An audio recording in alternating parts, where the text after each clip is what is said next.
ابو صاحب حشام فرماتے ہیں کہ میں ابو سعید خدری کے گھر تھا۔ وہ نماز پڑھنے میں مصروف تھے۔ میں بیٹھ کر ان کے نماز سے فارغ ہونے کا انتظار کرنے لگا۔ اسی دوران میں نے گھر کے کنارے پڑی کھجور کی چھڑیوں میں حرکت سی محسوس کی۔ میں نے دیکھا کہ ایک سانپ تھا۔ میں جلدی ہی اسے مارنے کے لیے لپکا، لیکن ابو سعید خدری نے دوران نماز ہی اشارہ کیا کہ بیٹھ جاؤ۔ میں بیٹھ گیا۔ وہ نماز سے فارغ ہوئے تو انہوں نے ایک گھر کی طرف اشارہ کرتے ہوئے فرمایا، کیا وہ گھر تم دیکھ رہے ہو؟ میں نے کہا ہاں۔ انہوں نے فرمایا، اس گھر میں ہمارا جوان لڑکا تھا جس کی نئی نئی شادی ہوئی تھی۔ پھر ہم نبی کریم حضرت محمد صلی اللہ علیہ وسلم کے ساتھ جنگ خندق میں حاضر ہو گئے۔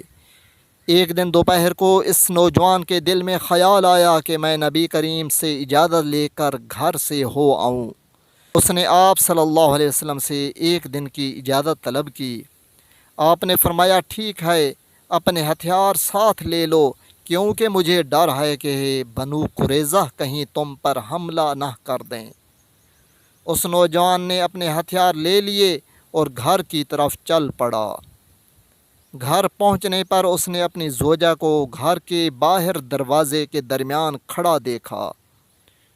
اس کی غیرت نے یہ برداشت نہ کیا کہ یہ میری عدم موجودگی میں گھر کے باہر دروازے میں کھڑی کیا کر رہی ہے۔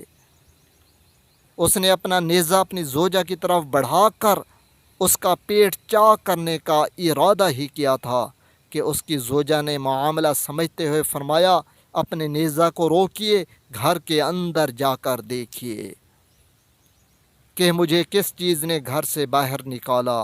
جب اس جوان نے اندر جا کر دیکھا تو اس کو ایک بہت بڑا سانپ بستر پر لپٹ کر بیٹھا ہوا نظر آیا۔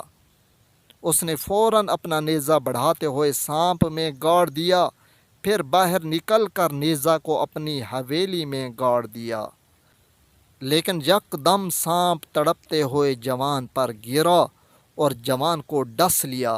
سانپ نیزے کے زخموں سے تڑپ رہا تھا اور نوجوان سانپ کے ڈسنے کی وجہ سے تڑپ رہا تھا۔ معلوم نہیں ہو رہا تھا کہ کس کی موت پہلے آئے گی۔ ہم نبی کریم کی خدمت میں حاضر ہوئے صلی اللہ علیہ وسلم اور عرض کیا، یا رسول اللہ صلی اللہ علیہ وسلم، آپ اس جوان کی زندگی کے لیے دعا فرمائیں۔ آپ نے فرمایا، اب تم اپنے ساتھی کی مغفرت کی دعا کرو۔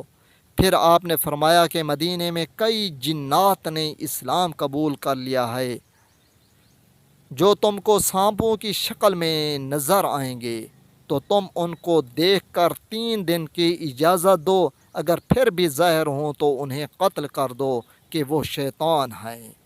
کتاب کا حوالہ مسلم شریف جلد ثانی، باب قتل حیات۔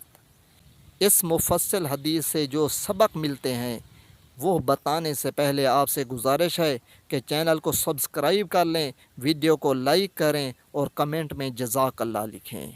اس واقعہ سے سبق ملتا ہے کہ موت کا وقت مقرر ہے اور وہ اسی جگہ جہاں لکھی ہے مل کر رہنی ہے،